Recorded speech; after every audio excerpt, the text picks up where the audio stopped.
कुरुक्षेत्र की भूमि पर युद्ध आरंभ होने वाला था। दोनों सेनाएं आमने सामने खड़ी थी, एक और कौरव, दूसरी और पांडव। हजारों रथ, हाथी, घोड़े और महारथी इस युद्ध भूमि में उपस्थित थे। लेकिन महाभारत का सबसे बड़ा युद्ध इन सेनाओं के बीच नहीं था, यह युद्ध मनुष्य के भीतर चल रहा था और इसी आंतरिक संघर्ष को भगवद गीता प्रकट करती है। हस्तिनापुर के राजा धृतराष्ट्र जन्म से अंधे थे, लेकिन गीता बार बार यह संकेत देती है कि उनका वास्तविक अंधापन उनकी आसक्ति थी। वे अपने पुत्र के मुंह में इतने बन चुके हैं कि धर्म और अधर्म के बीच का अंतर धुंधला हो गया। युद्ध भूमि में क्या हो रहा है यह देखने की शक्ति उनके पास नहीं थी। इसीलिए महर्षि देवव्यास ने संजय को दिव्य दृष्टि प्रदान की। संजय हस्तिनापुर में बैठकर कुरुक्षेत्र के युद्ध का संपूर्ण दृश्य देख रहे हैं और जब धृतराष्ट्र अपने भीतर के भय और चिंता के साथ संजय से युद्ध का वृत्तांत पूछते हैं, इसके बाद संजय कुरुक्षेत्र की इस महान युद्ध भूमि का युद्ध वर्णन करना शुरू करते हैं। श्लोक 8। भवान भीष्मश्च कर्णश्च कृपश्च समिति अजय अश्वत्थामा विकर्णश्च सौमदस्ति स्तैव च। दुर्योधन अपने गुरु द्रोणाचार्य से कहता है, हमारी सेना में स्वयं आप, भीष्म पितामह, कर्ण, कृपाचार्य, अश्वत्थामा, विकर्ण और भूरिश्रवा जैसे महान योद्धा उपस्थित हैं। अन्ये च बहवः शूरा मथर्ते उक्त्वा जीवितः नाना शस्त्र प्रहरणा सर्वे युद्ध विशारदा। और भी अनेक वीर योद्धा हैं जो मेरे लिए अपने प्राण त्यागने को तैयार हैं। वे सभी अस्त्रों शस्त्रों से निपुण और युद्ध कला में पारंगत है। अभी दुर्योधन अपने गुरु के पास जाके अपना इनसिक्योरिटी को खत्म करने के लिए कहीं ना कहीं अपनी सेना का गुणगान कर रहा है। नौ अपर्याप्तम तद अस्माकं बलम भीष्माभिरक्षितम पर्याप्तम तवदि मेषे तविद मेतेषां बलम भीमाभिरक्षितम। भीष्म पितामह द्वारा सुरक्षित हमारी सेना सीमित है, दुर्योधन अपने गुरु से कहता है, जबकि भीम द्वारा सुरक्षित पांडवों की सेना सीमित है। अनेषु च सर्वेषु यथा भागमवस्थितां भीष्मेवाभिरक्षन्तुः भवन्तुः सर्व एव ही। इसीलिए आप सभी अपने अपने स्थान पर रह के हर दिशा से भीष्म पितामह की रक्षा करें। यह एक बहुत गहरा मनोवैज्ञानिक पक्ष दिखाई देता है। दुर्योधन बाहर से आत्मविश्वासी दिख रहा है, लेकिन उसके शब्दों से भय स्पष्ट महसूस होता है। वो बार बार अपनी सेना की शक्ति गिन रहा है, भीष्म, कर्ण, अश्वत्थामा, अन्य महान योद्धा। लेकिन प्रश्न ये, अगर दुर्योधन भीतर से सच में निडर था तो उसे अपनी शक्ति बार बार क्यों दोहरानी पड़ रही थी?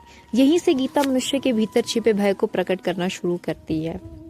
और भीष्म पितामह तो कौरव सेना के सेनापति भीष्म पितामह थे। वे केवल महान योद्धा ही नहीं बल्कि उन्हें इच्छा मृत्यु का वरदान प्राप्त था, अर्थात वे स्वयं अपनी मृत्यु का समय चुन सकते थे। युद्ध भूमि में उन्हें यही चीज लगभग अजय बना देती थी। दुर्योधन को लगता था कि जब तक भीष्म पितामह उसके साथ है तब तक उसे कोई पराजित नहीं कर सकता। अब यही एक गहरी विडंबना भी छिपी है। भीष्म केवल कौरवों के ही नहीं थे, वो पांडवों के भी उतने ही प्रिय थे। वे जानते थे कि धर्म पांडवों के पक्ष में है और वे ये भी जानते थे कि स्वयं श्री कृष्ण पांडवों के साथ खड़े हैं और जहाँ श्री कृष्ण हो वहाँ अनंत विजय धर्म की ही होती है। फिर भी भीष्म कौरव की ओर से युद्ध लड़ रहे थे, क्योंकि उन्हें हस्तिनापुर के सिंहासन की रक्षा का वचन उन्होंने दिया हुआ था। तो इसी वजह से जो भीष्म पितामह है उन्हें कौरवों का और से ही युद्ध लड़ना पड़ा। यही भीष्म के चरित्र में इतना महान और जटिल बना देता है। तो वे जानते थे कि दुर्योधन अधर्म के मार्ग पर है, पर फिर भी अपने वचन के कारण उसके साथ खड़े रहे। और दुर्योधन का अहंकार उसे वास्तविकता स्पष्ट रूप से देखने नहीं दे रहा है, क्योंकि विनाश काले विपरीत बुद्धि।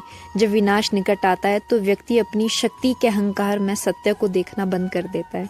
दुर्योधन भी वही कर रहा है। वो परिस्थिति को विनम्रता से समझने की बजाय अपनी सेना की महानता में खोया हुआ है। श्लोक 12। तस्य संजय हर्षं कुरुवृधः पितामह सिंहनाद विन्ध्योचे शंखम दधोमो प्रतापवान।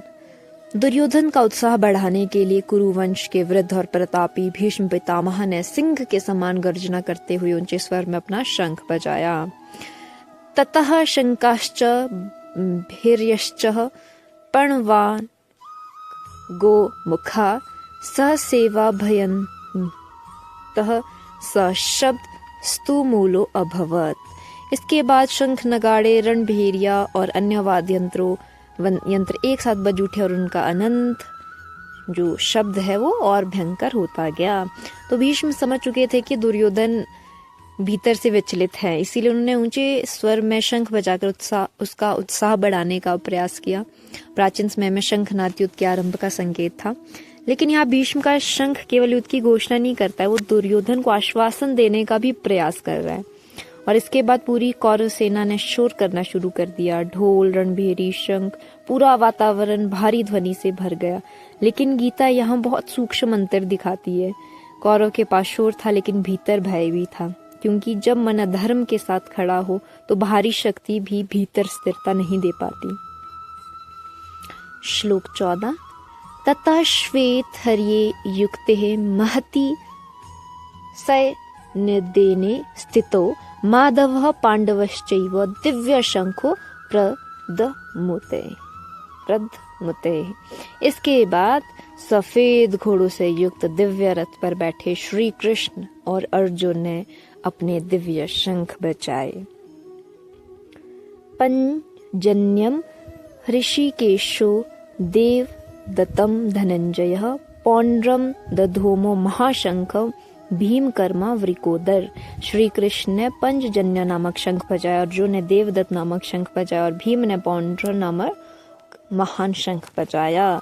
अनंत विजयम राजा कुंती पुत्र युधिष्ठिरः नकुलः सहदेवश्च सुघोषमणि पुष्पको। राजा युधिष्ठिर ने अनंत विजय नामक शंख बजाया और नकुल और सहदेव ने क्रमशः सुघोष और मणि पुष्पक नामक शंख बजाए।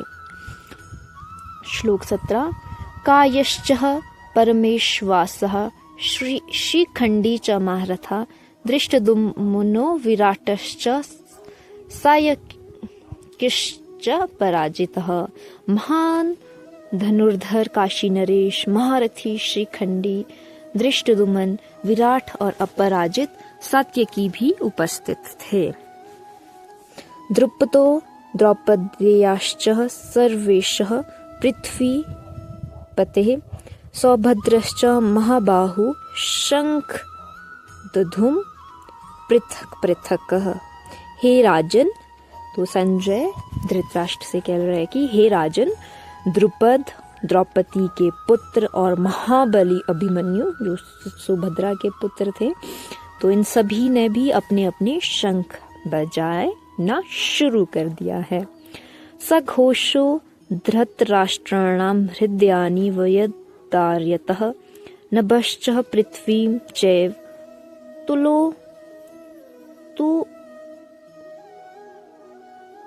तुमुलो अभय नुनादयन। पांडवों के शंखों की वह ध्वनि आकाश और पृथ्वी में गूंज उठी और उससे धृतराष्ट्र के पुत्रों के हृदय को कंपा दिया। तो यहीं से युद्ध भूमि का वातावरण अब बदलने लगा है। अब तक कौरव सेना का शोर वातावरण में गूंज रहा था, लेकिन अब श्री कृष्ण और पांडवों ने भी अपने शंख बजाना शुरू कर दिया है। तो उस ध्वनि में केवल शक्ति ही नहीं है, उसमें आत्मविश्वास, धर्म और दिव्यता का एक अलग, एक अनूठा ही अनुभव है। संजय यहाँ श्री कृष्ण को माधव और ऋषिकेश कहकर संबोधित करते हैं। माधव अर्थात लक्ष्मीपति, समृद्धि और सौभाग्य के स्वामी। यह संकेत था कि वास्तविक समृद्धि अनंत धर्म के पक्ष में ही होती है। और ऋषिकेश का अर्थ है मन और इंद्रियों के स्वामी। जहाँ दुर्योधन भय और असुरक्षा से संचलित हो रहा था, वहीं श्री कृष्ण पूर्णतः स्थिर थे। तो कौरवों का भय था कि संजय धृतराष्ट्र से कहते हैं कि पांडवों के शंखों की ध्वनि ने उनके पुत्रों के हृदय को कंपा दिया। लेकिन ध्यान देने वाली बात यह है कि जब कौरव सेना ने शंख और रणभेरिया बजाई तब पांडवों के भय का कोई वर्णन नहीं किया गया है, क्योंकि कौरव बाहरी शक्ति पर निर्भर थे लेकिन पांडव धर्म और श्री कृष्ण पे। जब व्यक्ति का अंतर्मन जानता है कि वह अधर्म के मार्ग पर है तो भीतर कहीं ना कहीं भय बना रहता है, और जब व्यक्ति धर्म के साथ खड़ा होता है तो कठिन सी कठिन परिस्थिति में भी मन में एक स्थिरता बनी रहती है, एक शांति बनी रहती है। अर्जुन का कपिध्वज। संजय आगे अर्जुन को कपिध्वज कहते हैं, अर्थात वानर ध्वज वाला। अर्जुन के रथ पर स्वयं हनुमान जी विराजे थे। कथा आती है कि एक बार अर्जुन को अपने धनुष कौशल पर अत्यधिक गर्व हो गया था। उन्होंने श्री कृष्ण से कहा, यदि मैं रामायण काल में होता तो पत्थरों का पुल बनाने की आवश्यकता नहीं पड़ती, मैं अपने बाणों से पुल बना देता। तब श्री कृष्ण ने हनुमान जी को बुलाया। जैसे हनुमान जी उस बाणों के पुल पर चढ़े वह टूटने लगा। तब अर्जुन को अपने अहंकार का एहसास हुआ। उस दिन अर्जुन ने समझा कि शक्ति से अधिक महत्वपूर्ण विनम्रता होती है। बाद में हनुमान जी ने अर्जुन को वरदान दिया कि वे महाभारत युद्ध में उनके रथ ध्वज पर उपस्थित रहेंगे। इसी कारण अर्जुन का रथ कपिध्वज कहलाया। श्लोक 20। अथ व्यवस्थिता दृष्ट्वा धार्ता राष्ट्र कपिध्वज प्रवते शस्त्र संपाते धनु रुद्धम्य पांडवः। हे राजन, जब अर्जुन ने धृतराष्ट्र के पुत्रों को युद्ध के लिए तैयार खड़ा देखा तब उन्होंने अपना धनुष उठाया। और यहीं से भगवत गीता का वास्तविक आरंभ होने वाला है। अब तक युद्ध बाहर दिखाई दे रहा था, सेनाएं तैयार थी, शंख बज चुके थे, युद्ध प्रारंभ होने वाला था। लेकिन अब सबसे बड़ा युद्ध अर्जुन के भीतर शुरू होने वाला है, क्योंकि जीवन के सबसे कठिन युद्ध अक्सर बाहर नहीं बल्कि हमारे भीतर चले रहते हैं। और अगले श्लोकों में अर्जुन के भीतर का वही संघर्ष प्रकट होने वाला है जो आगे चलकर मानव जीवन के सबसे गहरे आध्यात्मिक ज्ञान का कारण बना।